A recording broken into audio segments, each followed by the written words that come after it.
privilege to be talking to young people. I would today present a very general overview of a very disruptive, innovative way of looking at artificial intelligence. So let me start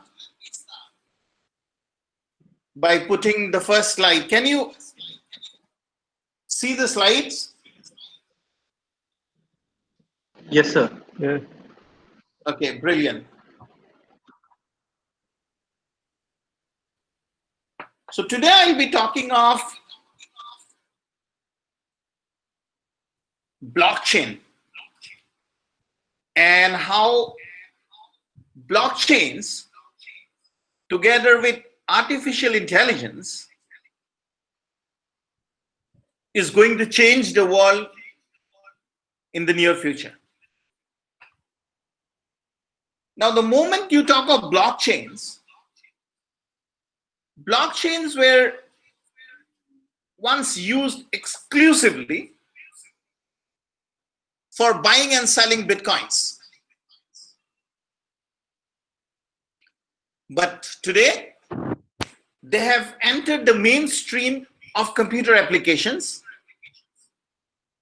fundamentally changing the way internet transactions can be implemented. As we will see in the talk, this implementation is possible by ascertaining trust, immutability, and totally do away with third-party verification. Now, these applications that will come would form the backbone of what we will see in the near future, called the internet value. So if you look at the internet, we started with internet of services, then internet of people, internet of things, and now we are moving towards something called the internet of value. These changes are bound to bring significant transformation.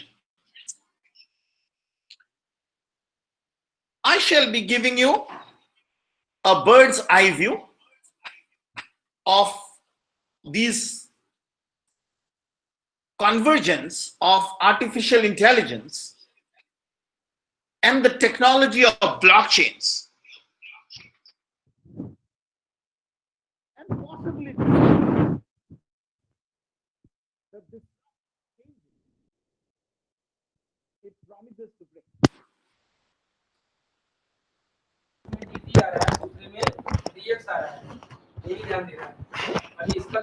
I hope you people are able to hear me. Yes, sir. We Yes. can hear you. But I'm interrupting you because there is some echo is generating from your side. Okay. I think you have joined through the two phone. I think phone and laptop. That's why the echo is coming.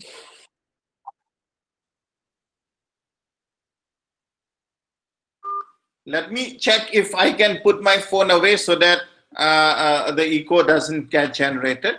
So Now is it is better. now Now it is, better? yes, it is perfect, sir. It is perfect now. Please. Okay, good. So let us try to understand this. Now, the caveat for this talk that I would love to present before I go in is that I will not push you to any technical details.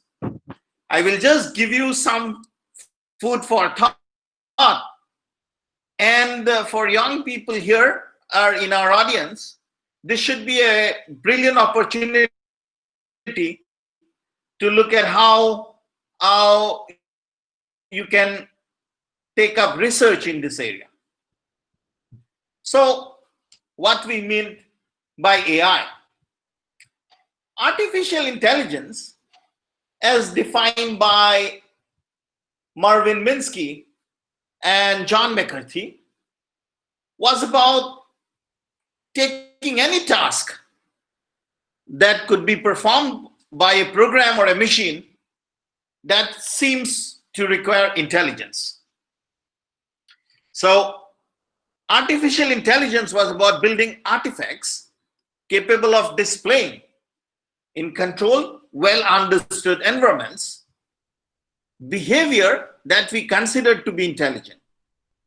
That is, behaviors that would be associated with human intelligence and involve activities like planning, learning, reasoning, and problem solving.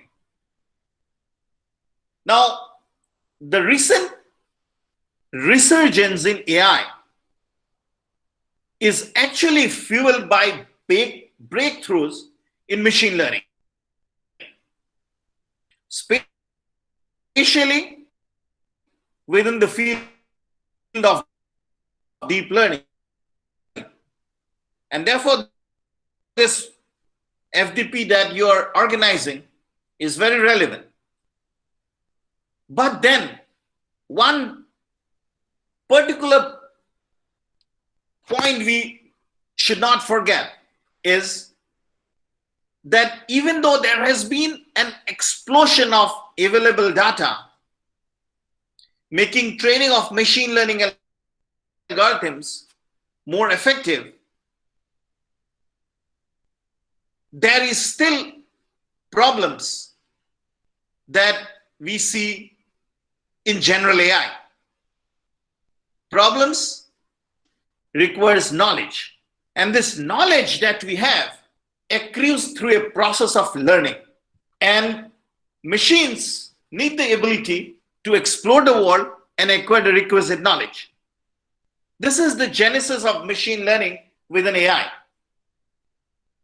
However, the knowledge itself that we share, the knowledge that we acquire, still leaves a lot of questions about how much trustworthy the knowledge is. How we can ensure that the knowledge that we are getting is not fake. And this is where lies the genesis of bringing in blockchains. But before that, let's look at just a very basic definition of machine learning. So machine learning, as we see it now, is definitely a subset of artificial intelligence, for it makes available to us knowledge. And knowledge lies at the very foundation of any intelligent behavior. Machine learning, being a subset of artificial intelligence, focuses on the ability of machines to receive a set of data and learn for themselves. And they change algorithms as they learn more about the information that they are processing. So I will just make you recall the very basic definition of machine learning that Tom Mitchell had given in his book. He said, a computer program is said to learn from experience E. So we are talking of some experience with respect to some class of task T. And the performance measure is P. So as I improve P with my experience E, I say that I have learned the task T. So you have to improve your performance P for a given task T. As you give new experience E, then you say that you have learned T. But the point is, experience E for a machine is in terms of data. That is, therefore, that we give data or new data as it comes, and we want that some class of task T shows better, or at least the performance that it was showing up to that point of time. So from this, you can gather that the philosophy in machine learning is to automate the creation of analytical models. That is, enable algorithms to learn continuously. But when we say learn continuously, we need to fall back on Tom Mitchell's definition and understand that we want to improve our performance P as we give experience E for a given task T. So machine learning, we are thinking of creating models that may be descriptive or that may be predictive. Descriptive models gain knowledge from data. Predictive models are supposed to make predictions, and there could be models which are just mixture of two. So I will take a minute of yours and introduce an idea of machine learning that does not throw away traditional programming. This is because today there is a huge myth that the way machine learning has to be done, it has to be afresh, where there is no scope and purpose for traditional programming.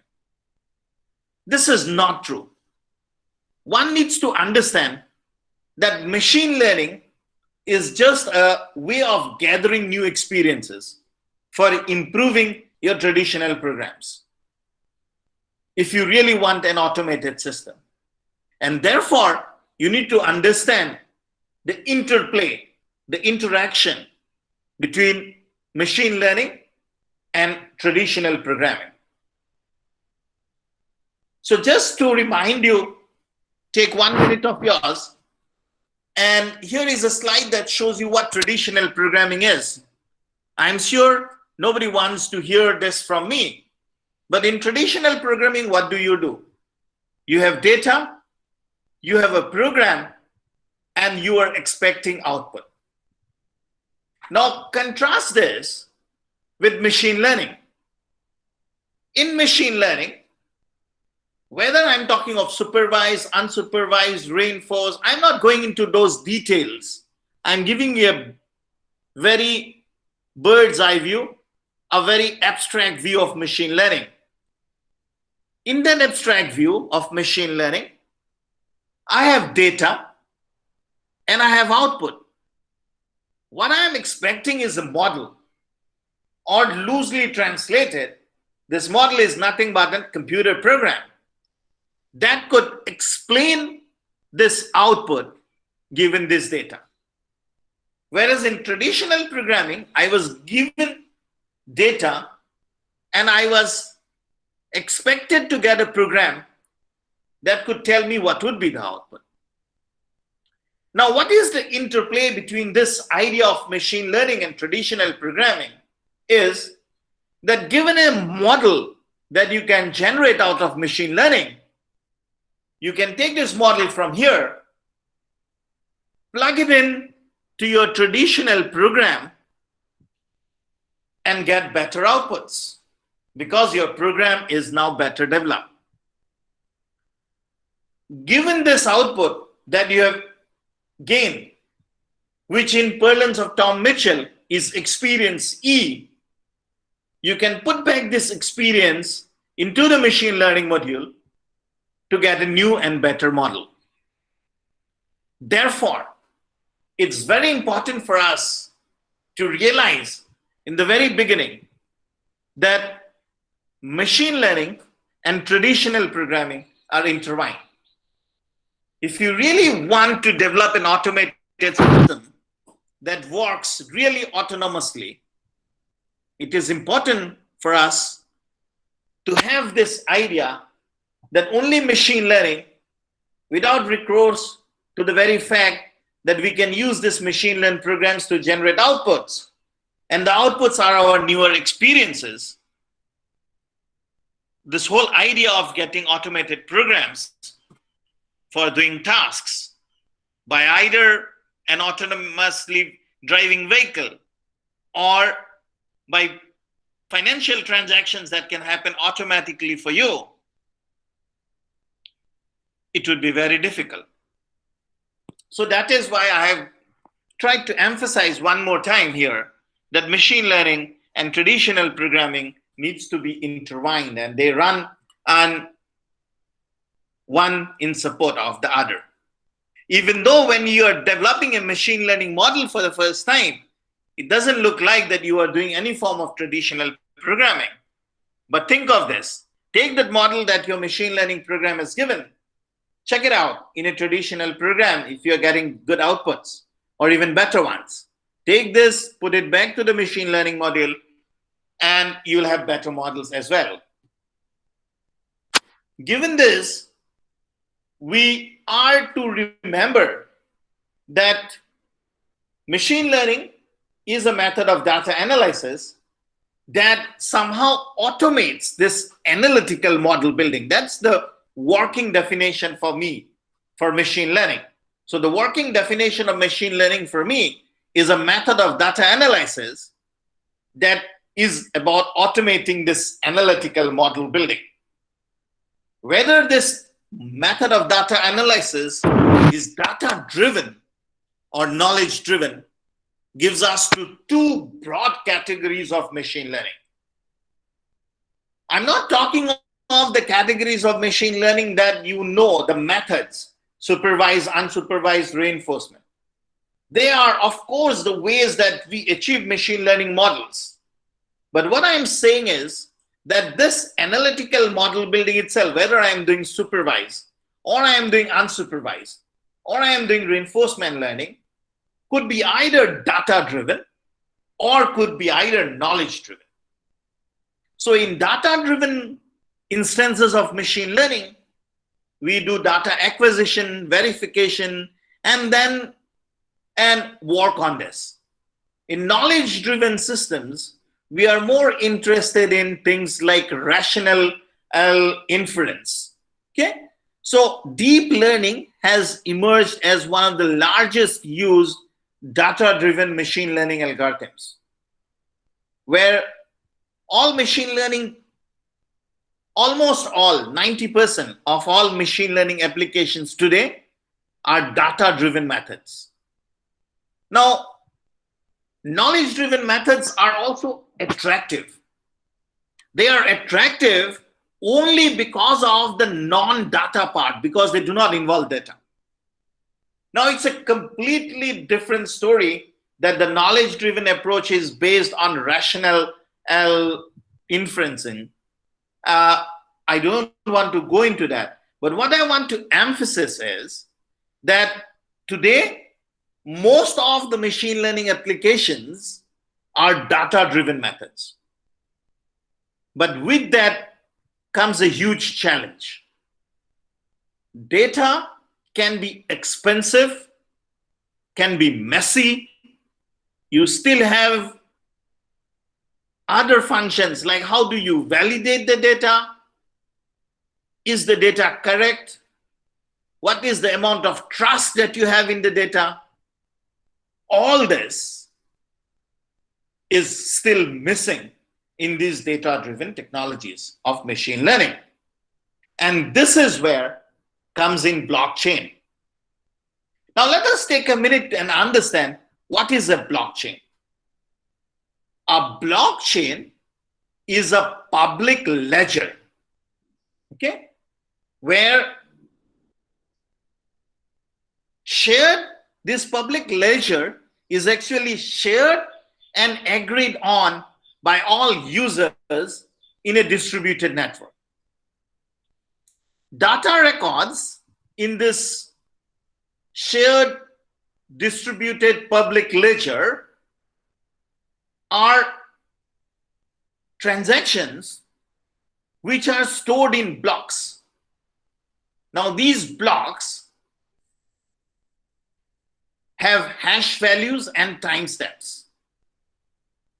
And every block is connected to the previous one, creating a chain. And therefore, the name blockchain. So it's a secured, distributed database, which is shared by all parties in a distributed network. And it is stored in rigid structures called blocks. Every data that I want to store here, the records of transactions are stored in blocks. And together with this is stored hash values and timestamps. And these blocks are connected to each other in a chain through a hash. Now, just to take a minute of what has been said about blockchains. Blockchains as distributed ledgers today has been identified as one of the most consequential developments in information technology since the internet. Even though it was created to support the Bitcoin digital currency, blockchain is actually something quite deeper. Now, you need to understand that Bitcoin is not equal to blockchain. Blockchain is a technology. Bitcoin, the digital currency that is so famous as because of the hype in media, is just one of its manifestations. So do not get carried away by the fact that blockchain is Bitcoin. It is not. Blockchain is not equal to Bitcoin. Blockchain is actually something far deeper. It is a novel solution to the age-old human problem of trust. And this is why blockchain looks so promising for artificial intelligence. Let us try to understand blockchain in a couple of slides before we move on to how it is used in AI. So here I have before you a simple problem of money transfer between two users, A and B. Currently, all of you must have done internet transactions of cash transfer. So any such money transfer today requires a third party, a trusted third party. That is the first requirement of any money transfer today. So what happens if you have a third party? The third party has to be requested by you that you want to transfer money to B. The third party somehow tells you who B is, identifies B, and transfers your money to B. Now, in this process, if you have realized by this time, the third party did not invest anything. You invested most of your resources by requesting the third party to make some transfer. The third party ensures that everybody who wants money to be received by them needs to register with the third party. So you have bank accounts open in banks where you tell them who you are, give your KYC. They do not look for you. You tell them who you are. And then the third party transfers money to you. In the process, the third party takes some fees from you and also requires a finite amount of time to do this complete transaction. The idea of blockchain is to do away with this third party intermediation. But how do you do away with this third party intermediation is what is most interesting in blockchain technology. So what you do is the following. You want to live without the third party. Moment you want to live without the third party, how do you know that B is the person that you want to transfer money to? For that, you need something which is faster, some process that can ensure faster or possibly immediate transfer, and you want to do it without any expense, or at least cheaper. In order to do this without a third-party intermediator, immediately, cheaper than the third-party involvement, you create what is called an open ledger. What is an open ledger? Let's try to understand it with, again, another example. So let us say you have 4 different parties, A, B, C, and D, and they want to have some form of transaction between themselves. Now you should take away yourself from this money transfer example and make this transfer of any digital asset.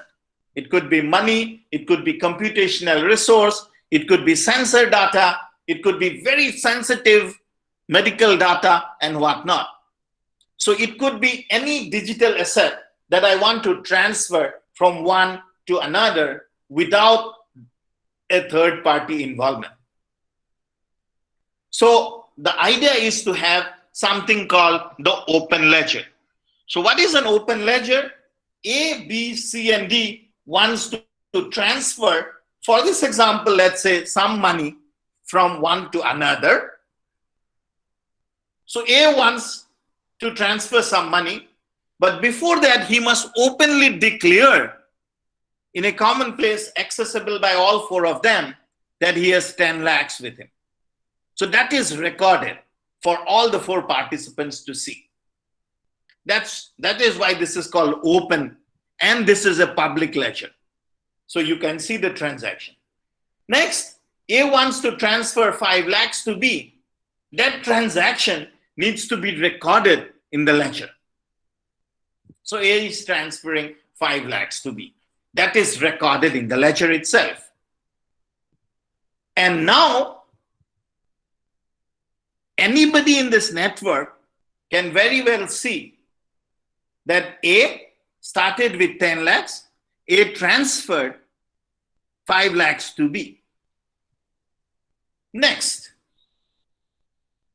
they put these transactions, as I was telling you before, in blocks and connect every information bit of one block to the other block by an encrypted hash function. So they include a hash function to link one form of information to the next. So one key feature that is there for blockchains that we have seen now are that data records, for example, transactions here, are stored in blocks together with these hash functions and timestamps. And every block is connected to the previous block by creating a chain. Now, another function of this open ledger, apart from being public and open, is that it is immutable. Immutability means that it is impossible to modify any information in this open ledger without the consensus of the parties in the network. So if you want to rub an information like, no, A does not have 10 lakh, it has only 5 lakhs to start with, then A or B alone cannot do it. All 4 of them must come together and say yes, and then only this can be possible. So that's immutability. So you have an open public ledger to record transactions, and these transactions are immutable. So now let's say B wants to transfer 2 lakhs to C. That is also coming to the open ledger, and that is connected to C. But the point is, who decides whether these transactions are correct, whether these transactions are valid or not? The chains of transactions are definitely recorded on the open ledger. But what about validity of these transactions? Are these transactions valid or not in the open ledger? Who decides that? And this is where this open and public ledger, in spite of being open and public, brings in a lot of elements of trust. Let us say we have a transaction now that A wants to transfer money to D of 7 lakhs. Now, all of you, if you were following me and looking at these transactions that are available on the open ledger for you, you had A 10 lakh, he had already transferred to B 5 lakhs. So A to D is an invalid transaction. That must be immediately visible to this network. How do you ensure that this is invalid? So this ledger, apart from being open and public, is distributed. So what it means that this ledger is distributed, this ledger is not only stored in a public central place, because I do not want a central place. That was the whole idea, that I do not want a third party, a central command. So this ledger is stored as a copy with A, as a copy with B, or as a copy with C or D. And this central one you can leave without. But the point is still not answered, that A wants to transfer 7 lakhs to D, and immediately you can see that this is invalid. Who decides this invalid transaction? So apart from the ledger being distributed, what we have is a group of nodes being designated as miners. So what are these miners doing? The miners are actually some form of nodes which, the moment some transaction appears, wants to compete among themselves to really prove 2 points. One, they want to figure out if the transaction is valid. Two, which is more important, they want to figure out how it must be linked to the previous transaction. So the key or the hash function to link it to the previous transaction. And this idea of validating and this idea of getting the key so that you can put this in the ledger, this transaction in that ledger, is actually seen as a game between the miners. So all the miners play a game between themselves, very competitive game between themselves. And whoever can validate it first would get a reward. So validation is easy, but getting the key to make this a part of the chain is difficult. But anyway, they have to do this. So there are actually, depending on the consensus protocol, how blocks are created, blocks or blockchain technology are classified into 2 groups. One called the proof of work blockchains. These are the miners who participate in a mining process to solve a computationally hard problem, to create a new block. And the miner who win the right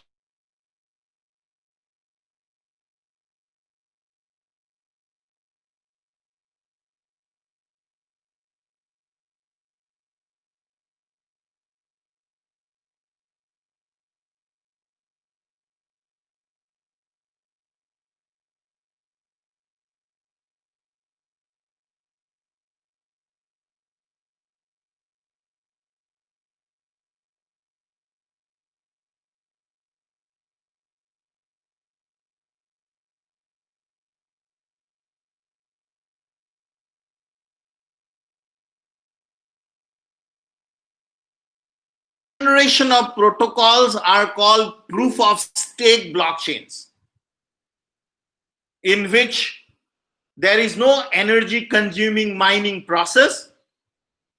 Instead, participants' chances of creating a block increases with the amount of coins, okay, that they have. So these proof of stake blockchains, there is no mining process. Instead, blocks that have more coins or that have more stake, they get into this and they create the block and the hash. Now, what this blockchain technologies is about creating the blocks and the chain. You validate and get the key. What you have created is a pair. And this pair, the transaction being valid and the key to attach it to the previous block, is then shared among all the nodes and becomes part of the whole distributed ledger again. And this is called synchronizing the ledgers. So you synchronize the ledger, and then other miners or other competitors can see that this problem of transaction from D to D with its validation, with its key is solved, and you no longer solve this problem and look for the next problem. So that is something that happens in blockchains. Okay. Now, what is so unique about blockchains? This is something we need to understand to move forward. Number one, blockchains bring in trust. That is, new information can be added only when the majority of computers in the network give their approval. After satisfactory proof is provided that the information which is transmitted is truthful. The authentication of information is done in short intervals of time, and the updated information is stored or appended to all participating network nodes. Number one, you should remember that blockchains bring in trust. Number two, they bring in immutability and transparency. What it means is that information now can only be appended to previous data, and if they are entered and appended to previous data, they cannot be changed, modified, or lost, providing to us a permanent, incorruptible historical record that stays in the system permanently. Now, any changes to such blockchains, if you remember synchronization, this can be seen by all parties in the network, thus ensuring transparency. Third is disintermediation, and possibly this is something that has made it so very popular. The database or the ledger we saw is maintained by almost all participants. You generate an exchange and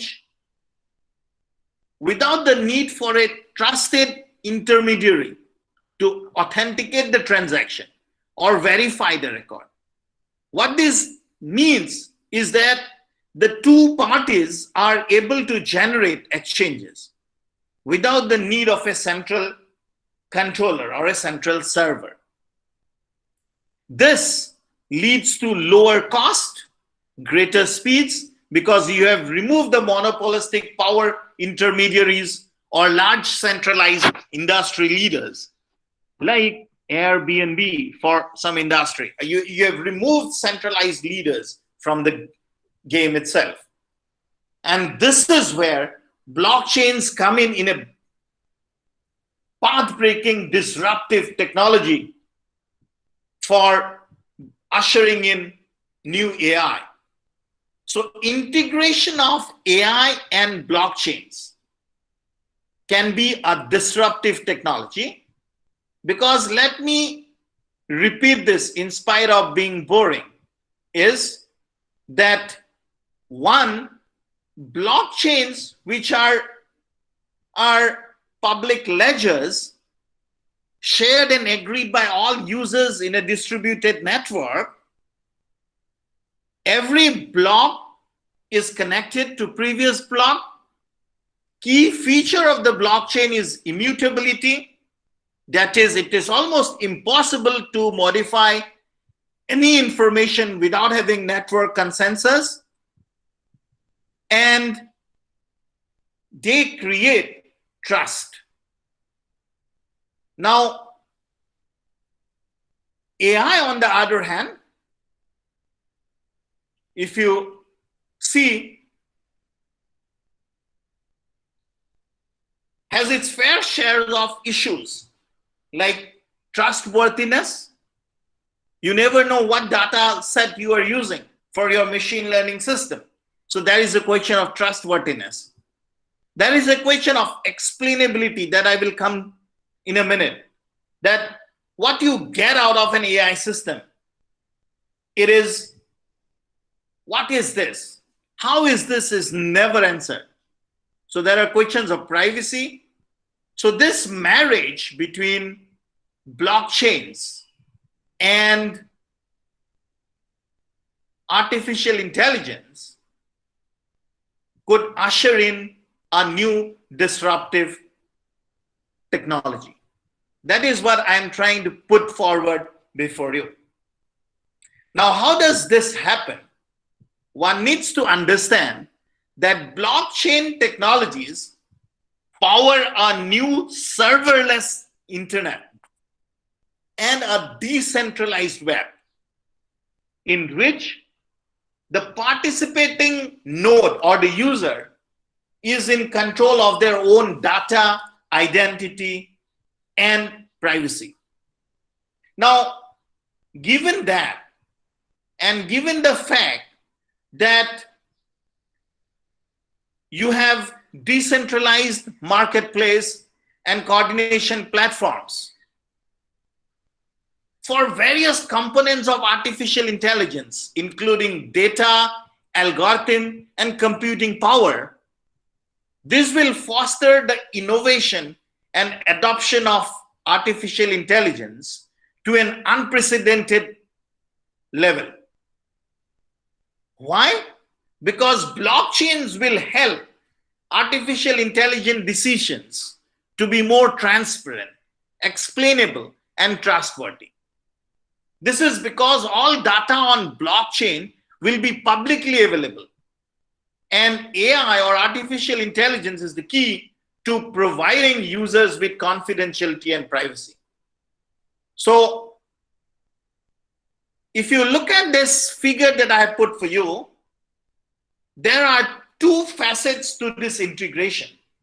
One, where you could think of blockchains being exploited for artificial intelligence, leading to things like secure data sharing, decentralized computing, explainable AI, coordinating untrusting devices, and so on and so forth, which I will go and explain, because these are pushing the frontiers of AI.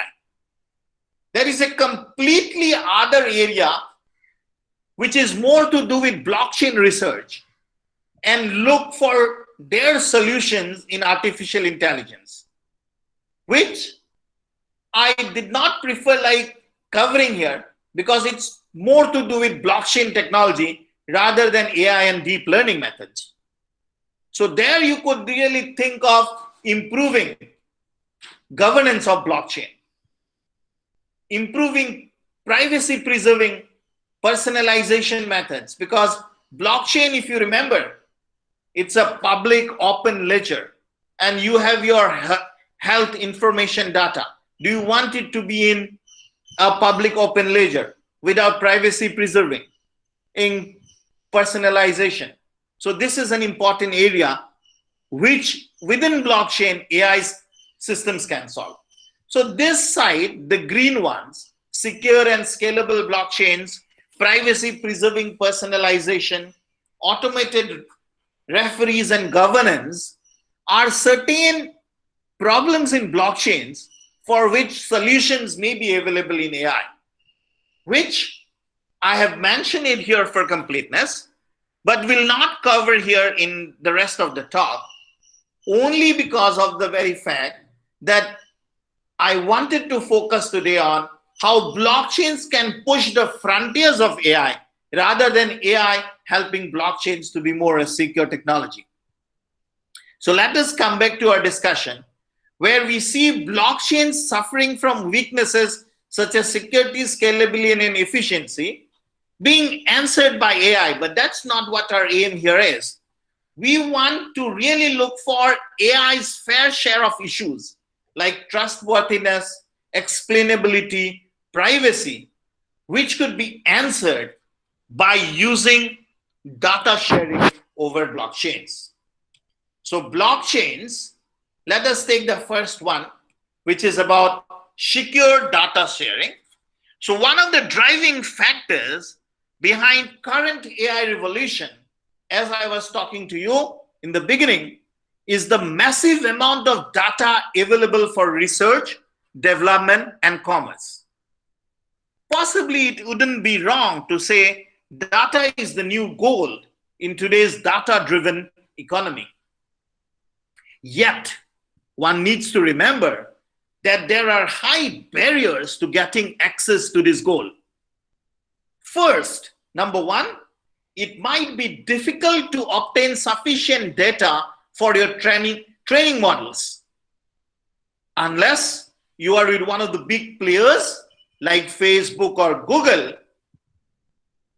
or you are ready to pay a lot of money. And this ultimately deters the competition among AI researchers and companies. Second, and more important, privacy is a critical and growing concern. And this has become more so after a series of leaks and uses of personal data. Notable among them, if you remember, is the Facebook scandal in which some 50 million users were profiled and targeted without consent by Cambridge Analytica. Now, this is disturbing, okay? Blockchains, what they bring in is they encourage data sharing because it provides transparency and accountability regarding which users' data is accessed, when, and by whom. This is done, as we have seen in our blockchain technology explanation. This is done by putting the control of the data back into the user's hand. They will have more confidence in sharing data and knowledge and knowing that their data will be used properly. Now, potential impact of this secure platforms without involvement of third party that lacks trust, transparency, security, and immutability will have a big impact. For instance, doctors and researchers could access medical records which are privacy preserving, personalized medical records, and substantially expedite the discovery of cures for diseases and development of better treatment paradigms and medical procedures. Patients with rare diseases could find new hopes as doctor could access similar cases from all around the world. Now, whatever I am talking of, some part of this has actually become reality with efforts from a lot of organizations and many blockchain-based health companies working today. Now, this is about sharing your data in a secured environment for deep learning or machine learning programs without involvement of third party. That is made possible by blockchain technology. The other thing that blockchain brings to us is the very idea of improved trust. And this is something that blockchains have been really appreciated for. In fact, blockchains have been seen as a novel solution to the age-old problem of trust. So blockchains bring in trust, and these unique tokens, which contain a history of each previous owner, and these transactions which are broadcasted to each node, they give you confidence that the data that is being used is actually trustworthy. Okay. Now, this whole idea that is about improved trust, one needs to look at it vis-a-vis decisions made by artificial intelligence agents. Any decision made by an agent will become dysfunctional when it is difficult for the consumers or the users to understand and trust it. Now, blockchains being decentralized ledgers on a point-to-point basis, recording transactions, as I have discussed earlier, makes it easier to accept and trust the decision being made by AI agents with confidence that the records have not been tampered with during the human-involved auditing process. Now, you may be wondering why I am emphasizing on this.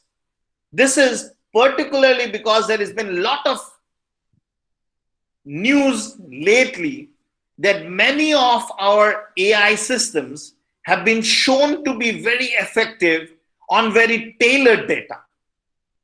So you do not have confidence on some system where the data is not trustworthy and secure. Blockchain data coming from blockchains, and you would have that confidence. So recording decision-making processes of any AI system on a blockchain would increase transparency, and it would gain public trust to understand how that decision has been taken. So any decision would have improved trust when the data is being handled in a blockchain. Then the idea is about explainable AI, which is a very important concept. Okay? Let us try to understand what we mean by explainable AI first. Explainable AI is a set of tools and frameworks to help one understand and interpret predictions made by the machine learning models. So these machine learning models are no longer black boxes. They need to really also generate explanations. So they have to give us the why, not only just what is coming. So despite the wide success of machine learning in building autonomous systems that are capable of perceiving, learning, and acting on their own, we see that even today there is reluctance to adopt these systems in practice. One reason is that with machine learning techniques, for example, deep learning, it is difficult to understand what exactly goes inside the black boxes. So decisions made by those systems are unexplainable to human users. And because these are unexplainable, they cannot be verified or trusted. Now, this agitation is even higher in fields of medical research and financial planning, where explainability becomes crucial because wrong decisions could imply loss of life or economic disaster.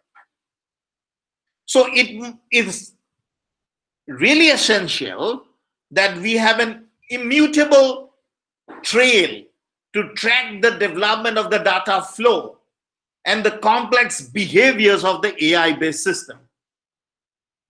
So blockchain can do exactly that, tracking every turn in the data processing and the decision-making chain.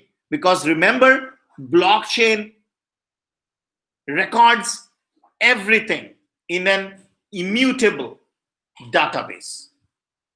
So through tracking behaviors of AI-based systems across different data input and application scenario, what is gained is better understanding of and confidence in the decision made by those systems.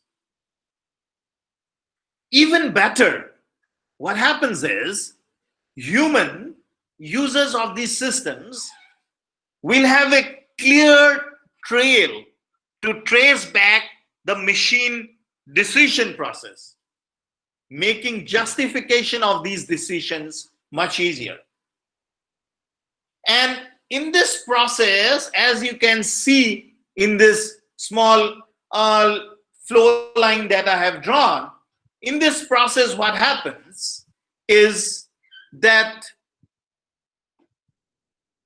we are providing insights. The blockchain technology is providing insights into turning those black boxes into balanced performance and prediction accuracy. And these blockchain trails could be essential to determine whether these machines or the human doing the model fitting or creating the data is at fault. So blockchains play a very interesting role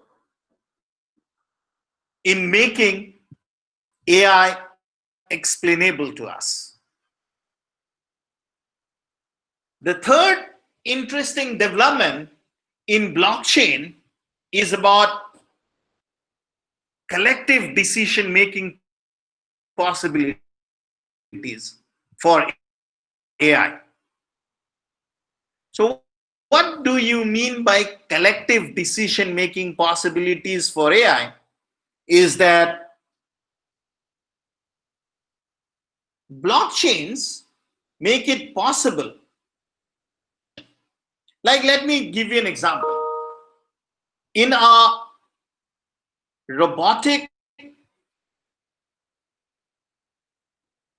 environment, let's say all the agents need to work in coordination to achieve the goal. Now, the decentralized, distributed decision-making algorithms that are required without a need for a central authority. Now, such decisions are done by voting, and outcomes are determined by majority votes.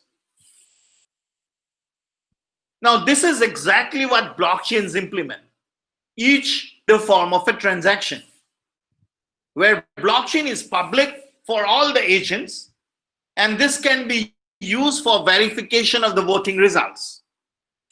Now, this process could be repeated until all of the blockchains come to a decisive conclusion. And this makes blockchains a very important element for collective decision making.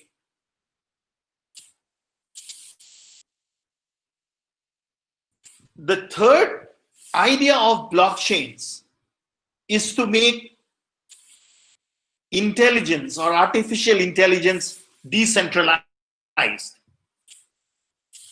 So what is decentralized AI?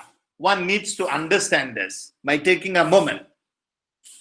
A decentralized artificial intelligence is what we really want, given this explosion of Internet of Things, where data is generated by almost all machines in the network. So decentralized artificial intelligence is an ecosystem where providers of data, users of data, and all other parties involved collaborate to create AI architectures without a centralized authority. And this is what is made possible by blockchains. So for taking smart, high-level decisions, which involve multiple agents to perform different subtasks that have access to common training data, example in case of supervised learning, or different individual cybersecurity agents, they can combine to provide fully coordinated security across underlying networks and to solve shielding issues. So this is about bringing together a number of nodes in the network so that they come together without any intermediation, okay? And then they can solve a common problem. So this brings in the idea of decentralized AI application. Now, decentralized AI applications are many. One is autonomic computing, enable fully autonomous operations whereby multiple intelligent agents perceive the environment, perceive their internal states, and perform specified actions accordingly.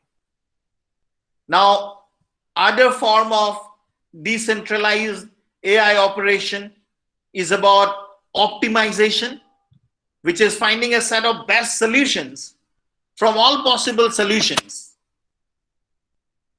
And this could be in any environment, like pervasive, ubiquitous environments, resource constrained environments, geographically bonded systems, okay, centralized massive parallel distributed computing systems. So these modern AI applications operate in various environments. Based upon application level and system level objective, optimization strategies work, and these strategies facilitate finding best solutions. Now, current optimization strategies are actually executed with centralized control. The chain would open a new window of research and development opportunities. Decentralized optimization with trust would lead to increased system performance and would be beneficial when multiple strategies need to be run simultaneously. Decentralized AI would also play a great role in planning. Currently, centralized planning is complicated, time-consuming, and therefore blockchain-based decentralized artificial intelligence planning strategies are needed to offer more robust strategies with permanent tracking and governance. Now, blockchains, if you have really got some idea of what I was talking of in these money transaction things and how they are maintained as open public distributed ledgers and how they are synchronized, can be a useful tool for critical and immutable plans for strategic application and mission critical systems. Finally, knowledge discovery, knowledge management, and perception. All of these handle large amounts of data stream and at present require some support of centralized big data processing system. The centralized knowledge discovery, knowledge management, however, could be replaced by decentralized systems which can facilitate secure and traceable knowledge transfer.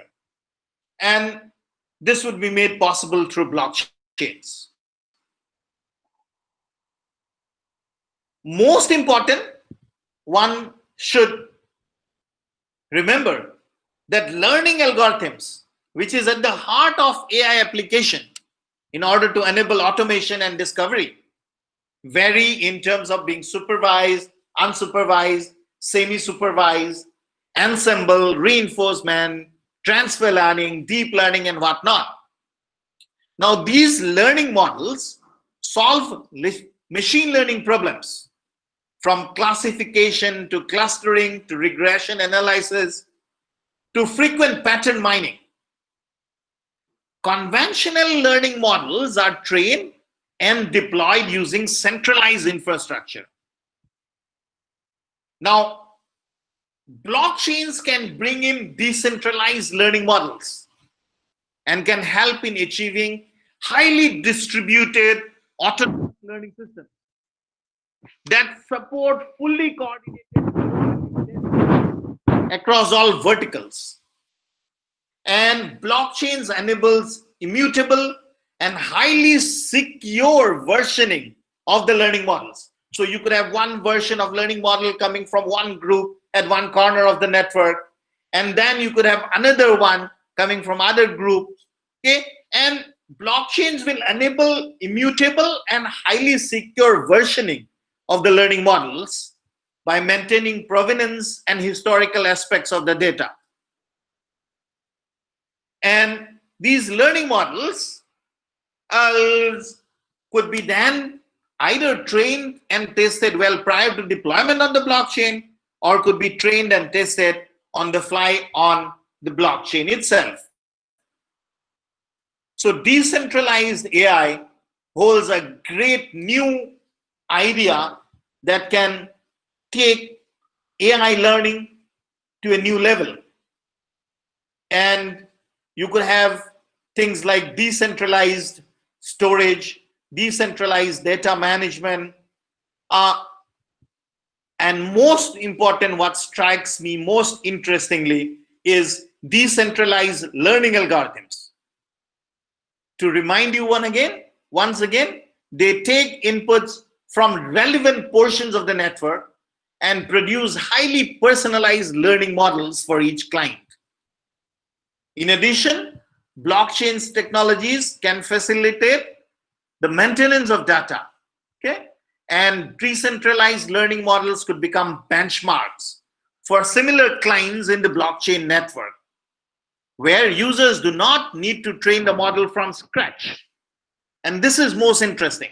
If you are in a blockchain and if you are applying a deep learning system, users do not need to train the model from scratch.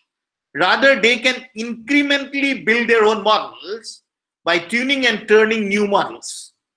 And once trained efficiently, the learning model could be tested using multiple smart contracts in decentralized application. And this is something that is going to happen in the near future, where decentralized AI would be the task that people would look up to. So what I have discussed so far is some features of blockchains that offer benefits for machine learning. So in this slide, I have tried to cover all that I have actually given you some view of in the last 1 hour or so. If you look at the features of blockchains are shared, transparent, distributed ledgers. They are immutable, irreversible, auditable, decentralized peer-to-peer communication. They are secured, sequential, timestamp, and synchronization and updation is consensus based. So like majority voting will only allow it to be updated and synchronized. So given this type of data for my machine learning, what would I gain? I would gain data and model sharing. I would have security and privacy. I would have decentralized intelligence and definitely trust for decision making. So this is what I have been emphasizing to you. I have not covered the technology per se. It is not that the technology is that easy, but it is not that the technology is difficult. We have a lot of implementations of blockchains, different types of implementation of blockchains available. We have many AI systems being built on blockchains. But what has not happened is the explosion of this idea in a big way. And this is a sad part, because we started with AI with a grandeur view that AI would be about solving problems like what humans do. Somewhere in our very mid-course of AI journey, we have lost that and moved towards a narrow AI, which is about just looking at some function, some data, and some results that that data can establish. It is time we move to a more or grandeur view to AI. And that would be only possible if everything is decentralized and transparent. And blockchain provides us with the technology of sharing data, resources, computing, which is immutable and transparent. One thing that I may not have actually told in great terms is also the possibility that blockchain can leverage more distributed computing power for AI through decentralized market for computing power. That is called the blockchain-based cloud computing. Okay, so AI developers can use millions of GPUs to prepare, model, train, deploy their machine learning algorithms. And gamers whose GPUs are often utilized for a small fraction of time can lease their computing time for bids in the form of AI smart contracts and get paid on the blockchain for making the resources available to AI researchers. Now, if you are thinking that this idea of selling spare computing power is not new, yes, you are right. Grid computing, once a very popular idea, found very limited application and was not meant for adoption by masses because of the very fact of trust. In contrast, today's market for AI-supported cloud computing enjoys numerical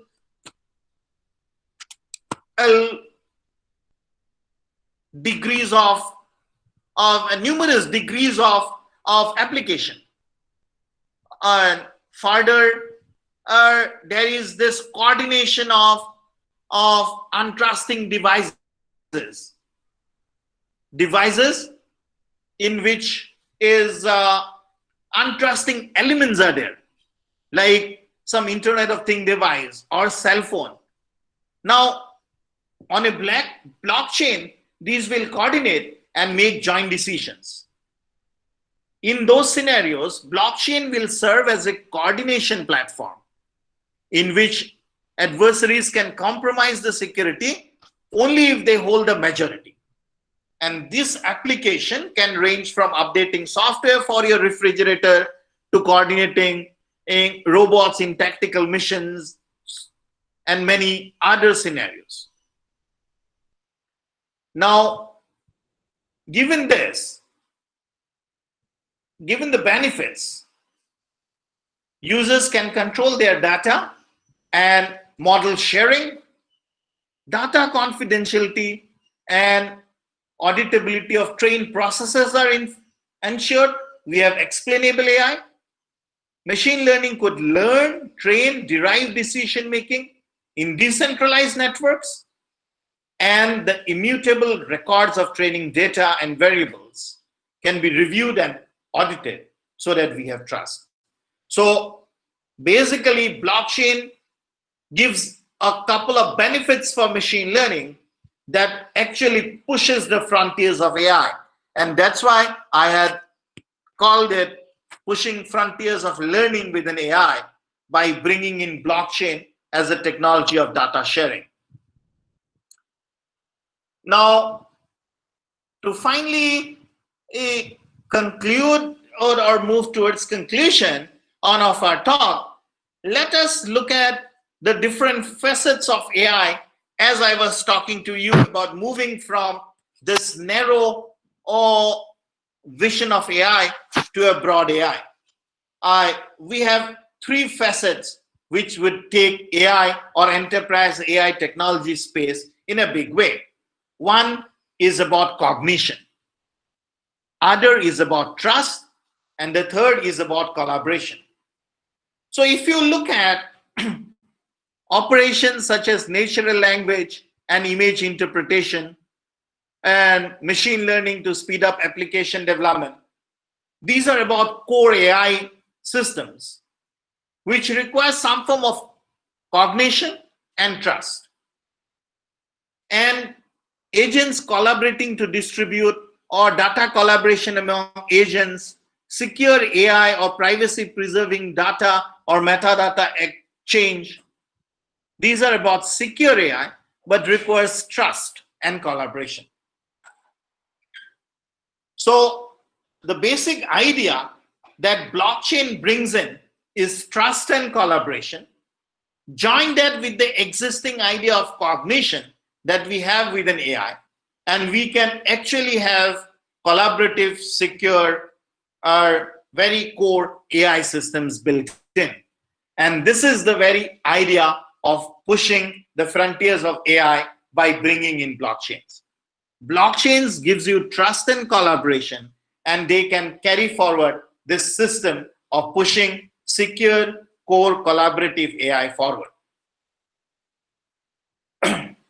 So, despite rapid developments, one should realize that AI and blockchain still have a long road ahead of them.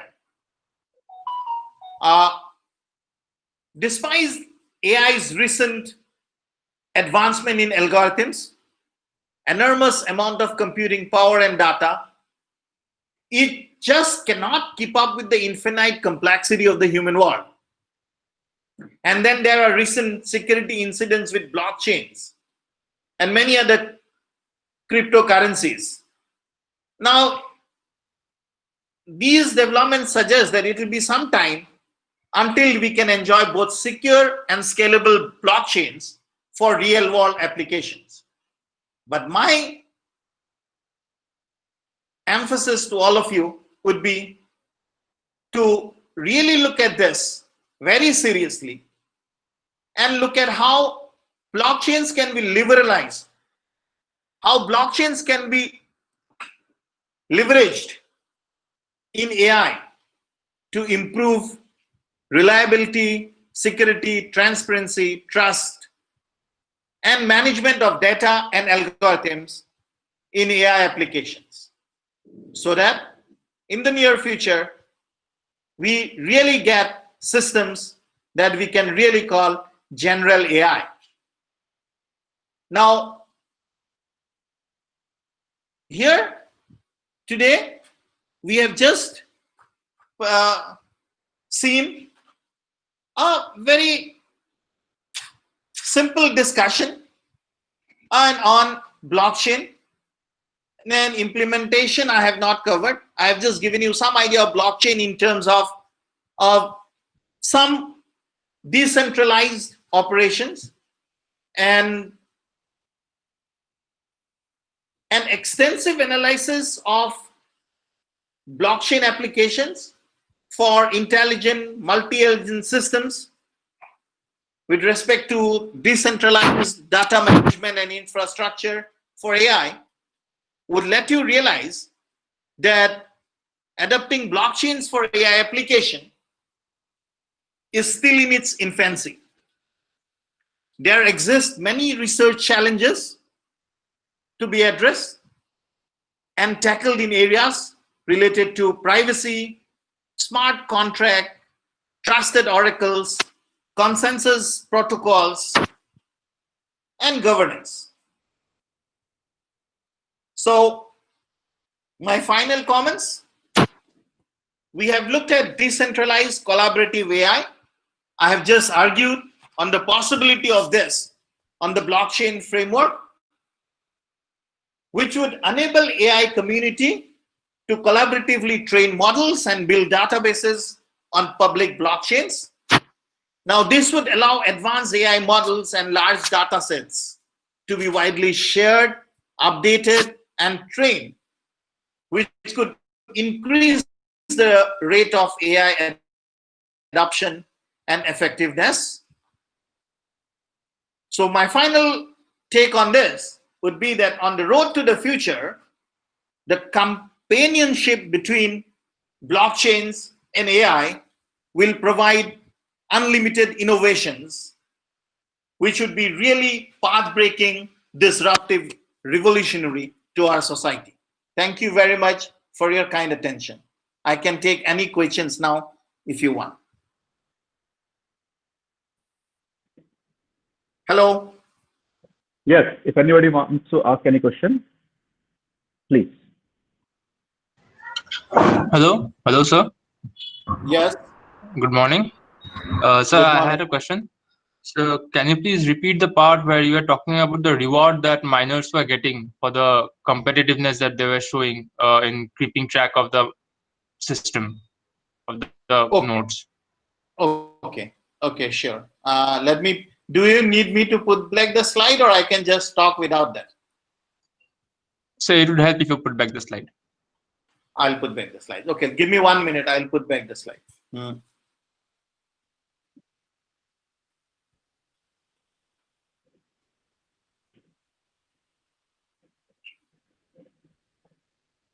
Okay.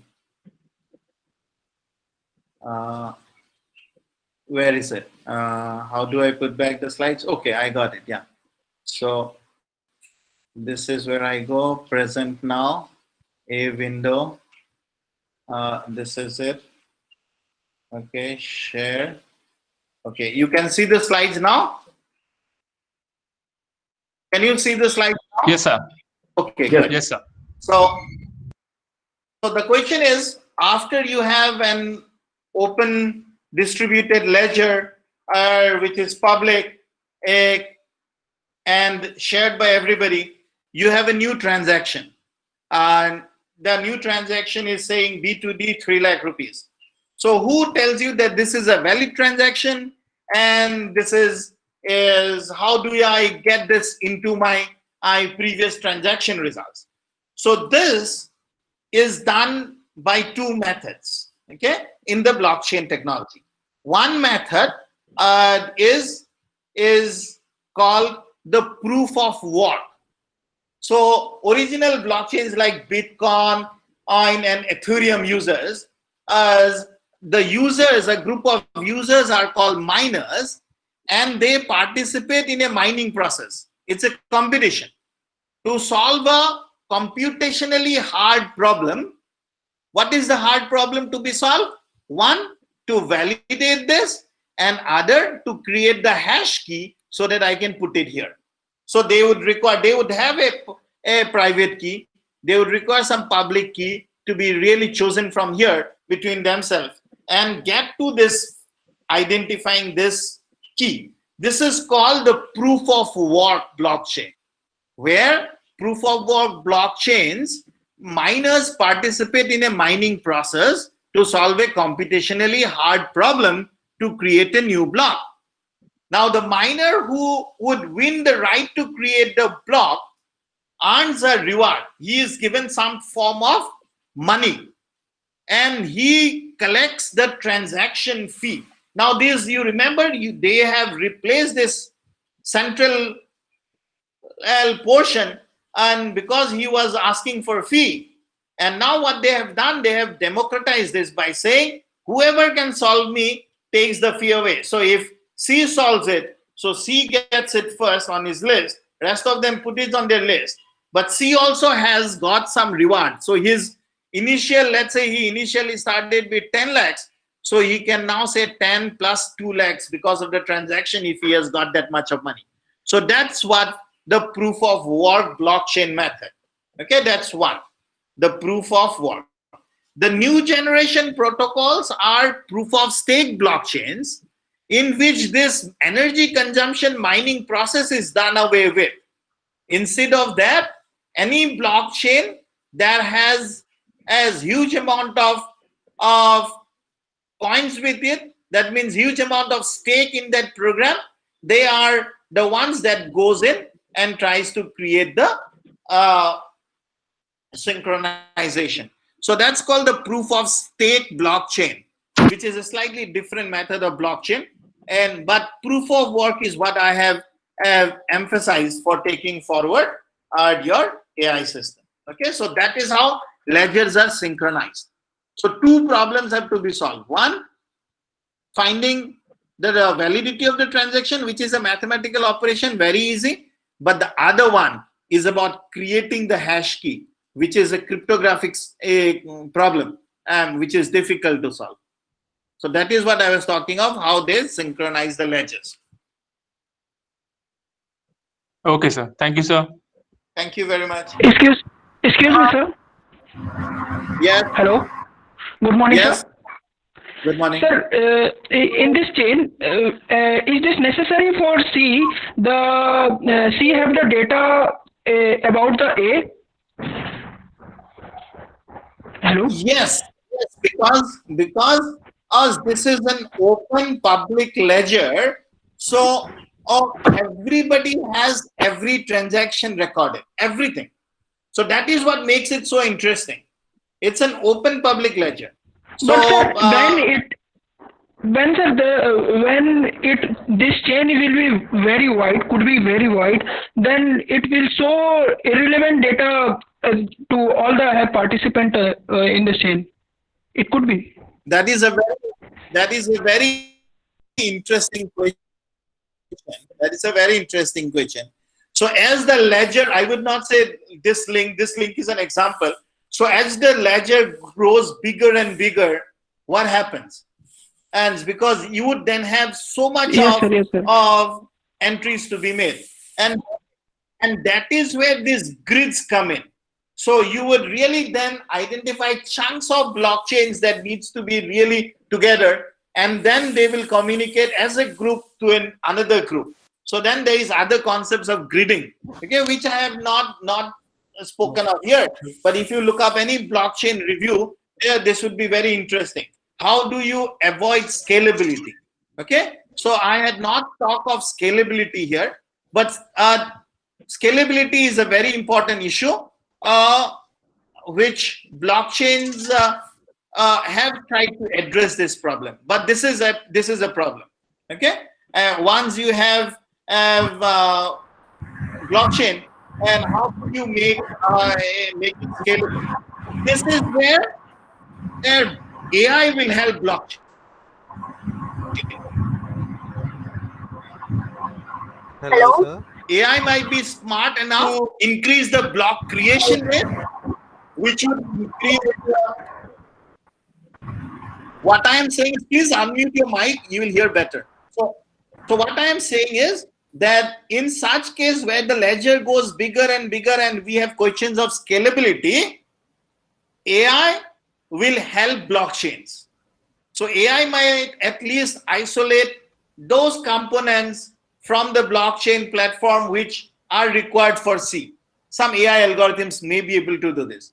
And that is AI for blockchain, not blockchain for AI. All I have covered today was blockchain for AI. There is a completely different area of research called AI for blockchain, where AI is the tool and blockchain is the system receiving these tools. So scalability is one where AI will really help blockchains to be scalable. Okay? Hello? Okay, sir. Thank you, sir. Because AI can come to the rescue, because you should be able to see this. AI should come to the rescue with a new content selection method. So I will have a huge group. I can have AI algorithms that will talk of which contents are important, which contents are not important for me. So I can have a content selection model based on AI. Okay, and that will be possible to be done here. Sir? Hello, sir. Hello? Yes. Hello, sir. Yes. If we can use AI for disease diagnosis also, right? Like, Definitely. like, Definitely. but if I create a model and like if I want to diagnose a pathological clinical sample of a certain disease, so the variables and parameters have to be decided by me because that is what the model I am creating. So won't it lead to certain kind of misleading results because AI at the end is a machine learning technique. The parameters will be decided by only. So what consideration should be taken of utmost importance that will help in creating a better model for a disease diagnosis especially? This is not actually related to what we are discussing, but even in spite of that, let me tell you, any AI model that you want to create of disease or any other dysfunction in the human body needs to be done together with a clinical workflow. So any AI system or machine learning system that you want to do for disease diagnosis, please try to understand the clinical workflow before creating your variables and creating your parameters as that go into this diagnosis. Number one point. Number 2 point, if you have databases available for those disease and functionalities, then what you can do is you can correlate this with your own system and get to a better model. That is what is the second point. The third point is because these are diseases and people and doctors may not want to really share these medical records and cases, so you could use anonymized and huge data sets that are made possible through blockchains for really expediting the discovery of such diseases and development of better models for medical procedure. But to come to your original question, for any medical procedure, or if you are really working on a machine learning system, I would emphasize, please try to understand the clinical workflow first. Without the clinical workflow, you should not devise a machine learning system. Okay? So, Okay. let me check if I have that slide somewhere. I can put a slide for you, which will clearly show you what I mean. This is very important because this is one question that I usually face with a lot of people asking me how is that their AI systems do not work in the healthcare domain that they have incorporated. Now, the whole idea of this is it does not work because of the very fact that you are going away from clinical workflow when you are introducing a machine learning system. So let me stop this share and share with you another file which may be of interest to you. Can I have 1 more minute or something? Okay, I am Sure, 40 minutes. So sure. let me get 1 more minute and finish it. So I have now put a slide for you, which is a different slide, if you can see, not related to our talk today. But this is the development life cycle of a machine learning system that you want to develop for disease diagnosis. So in this, if you see, the first step is about describing existing workflows. So you have to really go to an hospital, try to understand what the doctor does, and then define the desired target state, what you want from the system. Thereafter, you could acquire or develop the AI system, implement it in the target setting, monitor the ongoing performance, and either update or completely forget about this system, because the clinical workflow itself is good. So AI in healthcare must be looked as augmented intelligence, not replacing it, and therefore has to be really developed with clinical workflows as the first step. So identify or reassess needs and then describe the existing clinical workflow. Okay, so a very good paper. I have also put the citation down there: Artificial Intelligence in Healthcare, the Hope, the Hype, the Promise, the Peril.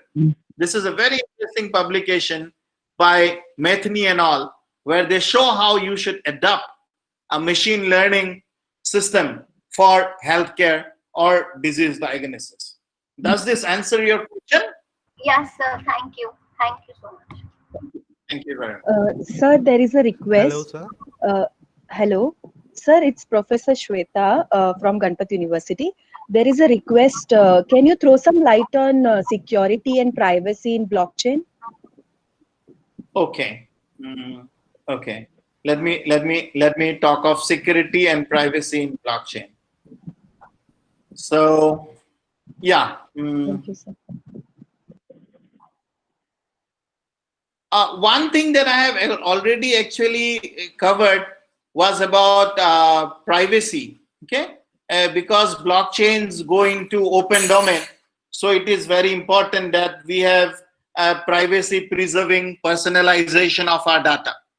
So that is something in which I have already discussed in my talk.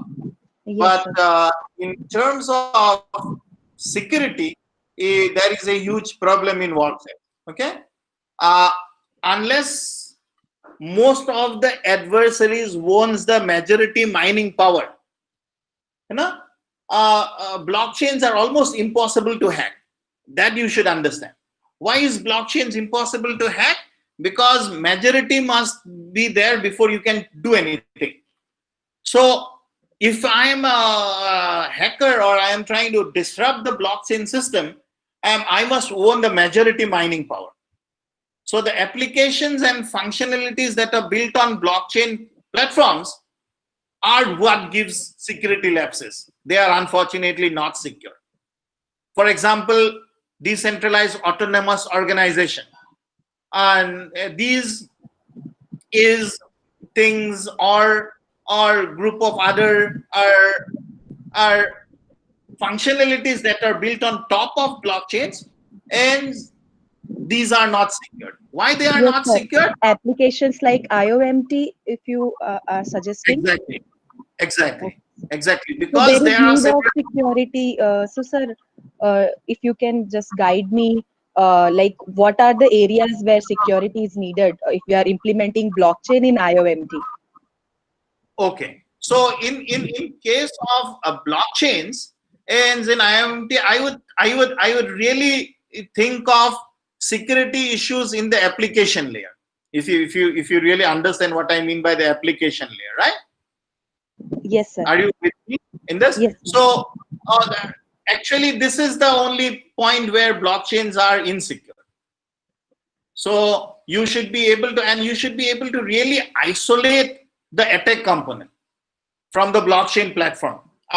So you should be able to see in your application layer what type of attacks are coming. Is it the blockchain component being attacked or just the updation component of the thing being attacked?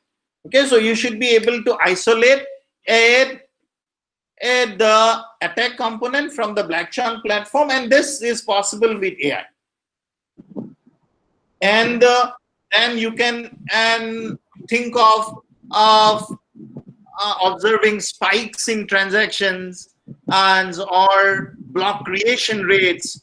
Okay, so basically all of these leads to actually talking of security in terms of the application and in terms of application. Okay, so if you allow me, have you studied blockchains before, then I can go into a little bit detail. Okay, sir. Thank you, sir. You know consensus protocols, right? Yes, sir. Yeah. So consensus protocols, maximum of consensus protocols which are delegated and practical, like proof of authority, proof of capacity, proof of elapsed time, and proof of importance. These are the ones which are really problematic at times. So you should be able to really understand these. So basically, information, one thing that you should really understand, information held within the blockchain, highly secure. You cannot do anything. Only thing is the application layer that comes in. That is where security issues need to be addressed. So which are the ones that need to be addressed? Are these is systems like contracts, this different and application domains, and these are the ones that really needs to be really looked at. So smart contract vulnerabilities need to be looked at, and so these are the ones. Okay, so I would say blockchains per se, nothing. So consensus mechanism, depending upon the hashing power of the miner, can be compromised, in which the decentralized platform becomes centralized around a few mining firms that control consensus and settlement. Security is more evident in public blockchains. Private blockchain platforms suffer less from this problem. And execution environment of the mining nodes is definitely not protected, and that is what is worrying. Okay. And if you are aware of something called hyper ledgers that are used in few mining nodes, Yes, sir. where execution outcomes can be tampered. So these are the problems where you have to really look for trusted execution environments. And there are certain trusted execution environments and trusted oracles to overcome this. But then this takes us to a completely different level of discussion that few people do not get any idea about. So this is an open research problem. Security and smart contract vulnerabilities, including trusted oracles. If you want more, you can write an email to me. Okay? Okay. Thank you, sir. Thank you, sir. I'll definitely write an email to you. Thank you. Sir, I have a question. Yes, please. Sir, what is the role of this blockchain as a disruptive technology in intelligent manufacturing or Industry 4.0? This is something that I should have looked at as a mechanical engineer, but Yeah. sorry, I have not really given much thought, and I will not be the best person to answer this question. But a very loose answer would be that because it is about shared trusted database, so definitely it would have a huge role in Industry 4.0. But that is all I can tell you now. I'm sorry about this. I have not given much thought to manufacturing and Industry 4.0. One more, sir. This quantum technologies, quantum cryptography is also one of the disruptive technologies. So, which one is more secure, your blockchain or quantum cryptography, quantum tech? Which one is more secure? Now we are really moving to really research areas, and I'm very happy that I could push you all to this. Let me put it this way: it is envisaged that future quantum computing will have the ability to break public key encryption. Okay, in which case the current blockchain technology relies on digital signatures, which use public key encryption. So many experts believe that quantum computing may render the underlying security of blockchain breakable. But then they have guessed a year. Up to what time will that happen? As the progress seems, both areas, quantum and blockchain, quantum computing can break the underlying security of blockchain or make the underlying security of blockchain breakable by somewhere around 2027 to 2030. तो 7 से 10 साल है before which Okay. blockchain will be secured itself to quantum computing. Now this is a very serious research problem, because you really want a not only safe and secure blockchain, but you want a quantum safe and quantum secure blockchain, you know, that withstands such stability and still guarantees high performance and scalability. So this has entailed really brilliant research, and there are really nice sound migration plans and interoperability. People, when they realize this quantum is going to break 2027, by 2027, 2030, the security of the blockchain. So they have entailed a new migration plan and interoperability, where they have made what is called quantum resilient blockchain platforms, where the keys itself are generated and these are made quantum resilient. So this is a research area. Okay, I hope this answers. People are also talking about quantum money. So where Bitcoin and this quantum money, I mean, where it will be useful in these applications? This will be the quantum money is a manifestation of the quantum resilient blockchain platform. So the quantum money will come in terms of the quantum resilient blockchain, because bitcoins will then keep going away. Okay, so we will have a new resilient blockchain platform, which is the quantum resilient blockchain platform.